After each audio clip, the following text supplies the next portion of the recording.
O IBGE divulgou alguns números sobre emprego que deixaram muita gente intrigada na última sexta-feira, aqui mesmo no Jornal Nacional.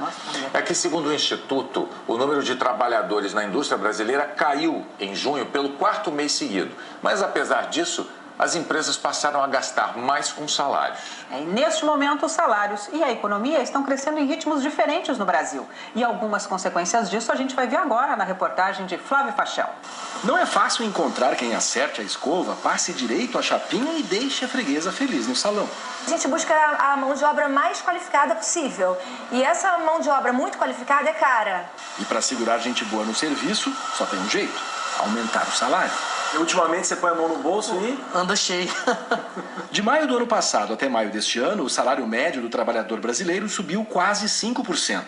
Passou de R$ 1.645,36 para R$ 1.725,60. Já a taxa de desemprego no mesmo período caiu de 6,4% para 5,8%.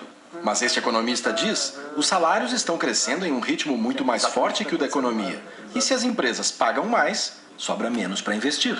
Para que os salários continuem crescendo, é necessário que a economia cresça. Para que a economia cresça, é fundamental que tenha investimento. As empresas só investem quando elas têm lucro. Isso significa que, em algum momento, o emprego vai começar a ficar mais fraco. Na indústria, as demissões já começaram.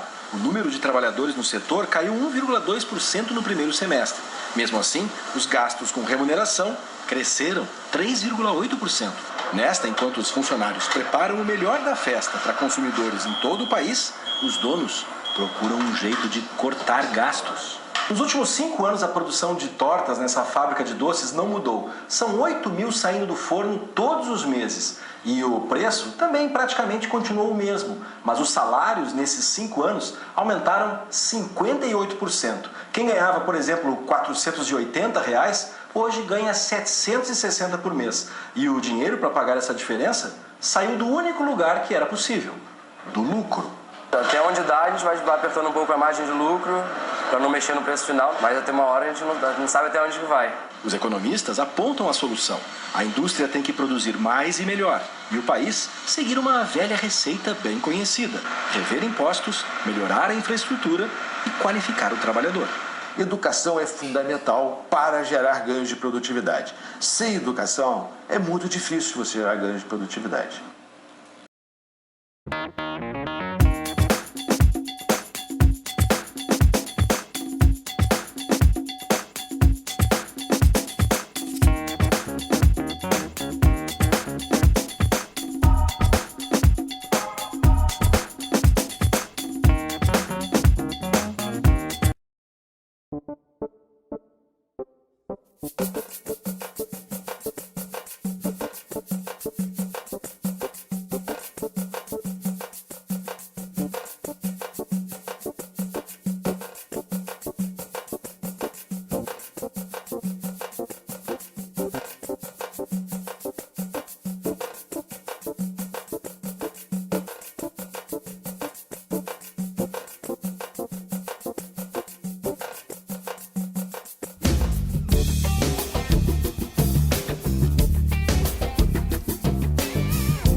E a dificuldade de encontrar quem tenha a preparação adequada para preencher vagas tem afetado aí muitos setores da economia brasileira. E a partir de hoje, o Jornal Nacional vai mostrar reportagens de José Roberto Burnier e Marco Antônio Gonçalves exatamente sobre esse problema. Estou falando do apagão de mão de obra qualificada. Pode não ter sido na velocidade da locomotiva chinesa, mas é fato. A economia brasileira teve, na última década, o maior crescimento desde os anos 70. As empresas investiram, aumentaram a produção e, claro, precisaram de mais trabalhadores. Entre 2001 e 2010, o Brasil criou quase 18 milhões de empregos com carteira assinada, um aumento de 68%.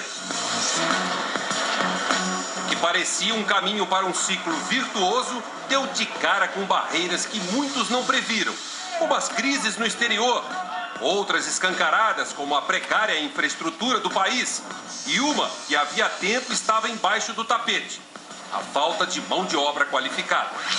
Mas o que é isso? Mão de obra qualificada é o trabalhador que tem as qualidades mínimas exigidas para exercer a função para a qual ele está sendo contratado, desde a mais simples até a mais sofisticada. Ao investigarmos a origem do problema, nos deparamos com uma velha conhecida: a precariedade da educação brasileira. No Brasil formou-se um desencontro, um enorme desencontro entre a escola e o trabalho. Porque o trabalho se expandiu, as tecnologias evoluíram e a escola, de um modo geral, não conseguiu acompanhar. Ficou atrasada. Está no descompasso, que é um descompasso que afeta muito o crescimento do país. Dos 192 milhões de brasileiros, 93 milhões estão aptos a trabalhar. O descompasso a que o professor se refere está entre o que essas pessoas oferecem e o que o mercado de trabalho precisa. De acordo com a Organização Internacional do Trabalho, cerca de 90% dos novos empregos no Brasil com carteira assinada exigem pelo menos o ensino médio completo, o antigo colegial. Só que quase metade dos trabalhadores não completou nem o ensino fundamental, da primeira à oitava série. E 16% enquadravam-se na condição de analfabetos funcionais, aqueles que, embora consigam ler, não são capazes de interpretar textos ou fazer as operações matemáticas mais simples. Na fila do emprego, o descompasso entre a escola e o trabalho fica ainda mais evidente. Nós estamos aqui no centro de Manaus. Essa fila se forma desde as 4 da manhã, todos os dias, ao redor do Cine, que é o Sistema Nacional de Empregos do Ministério do Trabalho. Todas essas pessoas estão aqui atrás de emprego. E das 9.000 vagas oferecidas pelo Cine Manaus no primeiro semestre deste ano, 5.000 não foram preenchidas ainda, por causa da baixa escolaridade e da baixa qualificação profissional dos candidatos. Até para trabalhar mesmo como auxiliar de serviços gerais, hoje em dia estão exigindo tudo. O quê? O segundo grau completo, né? Curso também. Em todo o país, segundo o Ministério, de quase 1,5 milhão de vagas oferecidas no primeiro semestre, pouco mais de 20% foram preenchidas. Muitas vezes o trabalhador não tem o acesso à qualificação. E às vezes a questão da educação, do ensino médio ou fundamental, não é de uma qualidade que ele possa chegar o processo seletivo e passar no processo seletivo. Então dificulta sempre o trabalhador. O problema aparece mesmo entre quem já terminou o ensino médio. Os recrutadores tiveram que incluir até ditado nos testes por causa dos erros em textos de funcionários nas empresas. 16. Discernimento. Esse teste foi feito por um aluno do 3º ano de economia. De 30 palavras ditadas, ele errou 28. Eles chegam de forma inadequada na universidade, porque não teve uma formação básica, e vão reproduzir as mesmas práticas quando chegarem no mercado de trabalho. Aliás, já estão reproduzindo, porque já estão aí pleiteando vagas para esse mercado. É comum você encontrar um caixa que não sabe fazer conta, a não ser apertando o botão da máquina registradora.